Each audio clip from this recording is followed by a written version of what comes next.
Hey everyone, welcome to this quick and dirty installation guide of the Messenger Media Angle Adapter Kit. In this video, we'll briefly cover the differences between the Pro and Street versions of the kit and give you a couple tips, tricks, and secrets on how to get everything properly installed.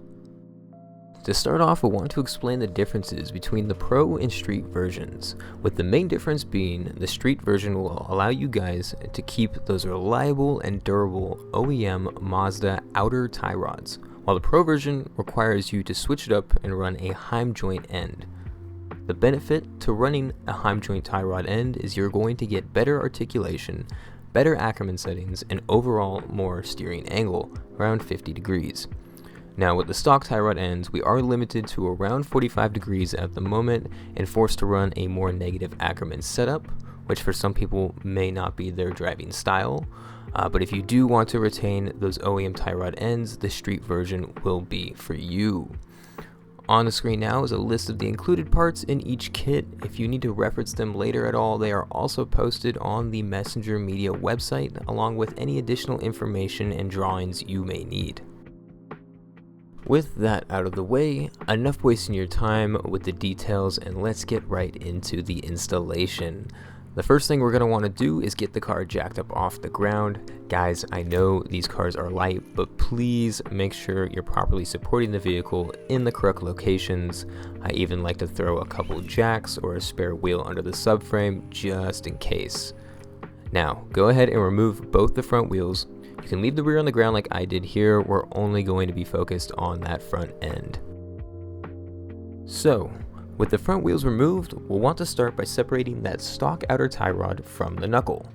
Mine required a 17mm socket, but they can vary.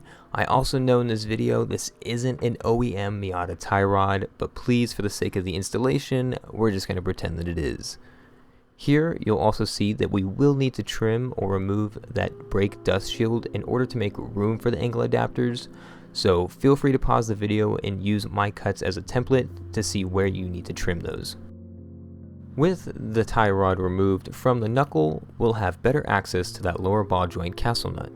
In this case, I used a 22mm socket, but again, yours may vary.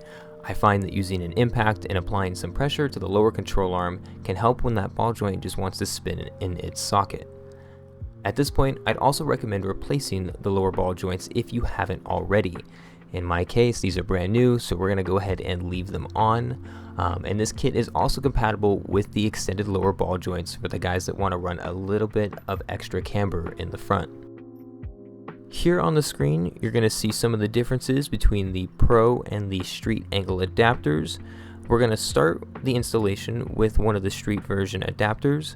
The Street variant does have a dedicated left and right body, so make sure they are oriented like you see in the video, with the tie rod pickup point facing inside of the knuckle and the taper pointing up. Next, drop that sucker onto the lower ball joint. The hole is also tapered for the ball joint, so it will only fit properly in one direction. Make sure it is seated properly.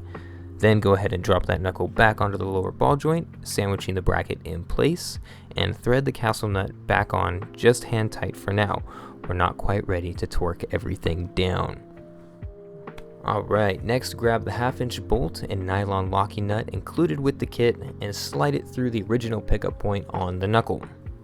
Make sure you're inserting the bolt from the bottom, otherwise you may have some clearance issues if you try and run the nut on the bottom side.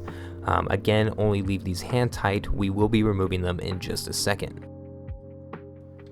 Once everything is lined up, go ahead and insert the tie rod end into the tapered pickup point on the bracket. At this point, you'll notice there's not a lot of room around the threads of the nut, so we'll need to pull out the handy angle grinder with an aggressive flapper disc to take care of that clearance issue. In this kit is also an included acorn nut that will be installed in place of your original castle nut for some additional clearance. With that being said, please use blue Loctite on the threads of the tie rod end, as we will not be utilizing a cotter pin for the tie rod end. With the outer tie rod inserted into the angle adapter, we can go ahead and make a barely legible mark on the knuckle and then remove the 1/2" bolt and nut and go ahead and swing that adapter out of the way. Now you have full access to the knuckle for some grinding.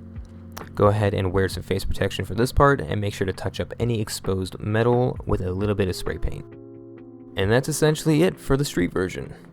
Depending on your setup, you may also need to shorten the overall length of your tie rods, which you can do by either trimming the inner tie rods or installing the bump steer correction tie rod adapters you see on the screen, which allow you to shorten the overall length of your tie rod setup while gaining a little bit of extra bump steer correction. These adapters are also available on the Messenger Media website and can be purchased with the angle adapter kits if you please. Okay everyone, let's move on to the pro version of this kit. Here you'll see we have a stud in place of the tapered hole that's on the street version. This is going to allow us to move the tie rod pickup point to a more ideal location, which gives us more steering angle and better Ackerman adjustment. So just like the street version, the pro adapters are also tapered for the lower ball joint, so be mindful of which direction they are installed. Technically, these adapters do have a dedicated left and right body. However, swapping the left and right side will give you different Ackerman setups. So for those guys who prefer a more positive Ackerman setup, go ahead and put the left side on the right and the right side on the left. Next, go ahead and take the included 1/2" bolt with the locking nut and secure the bracket to the original tie rod pickup point and thread the ball joint castle nut back into place. Leave everything loose for now, we'll torque it all down in a bit. If you've purchased the angle kit with the Messenger Media heavy duty outer tie rod ends, you'll receive the tie rod body, the 5/8 inch heim joint end, and a small and large misalignment spacer. Go ahead and thread the tie rod body onto the OEM Miata inner tie rod along with the existing locking nut. Then you're going to want to go ahead and thread your heim joint into the tie rod body. Make sure to maintain at least 15 millimeters of thread engagement for both the inner tie rod and the heim joint end. Next, go ahead and take your misalignment spacers. Please note you have two options.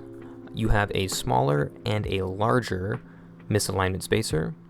Running the smaller spacer up top results in around 30 millimeters of overall bump steer correction, while running the larger spacer up top and the smaller one on the bottom results in around 35 millimeters of bump steer correction.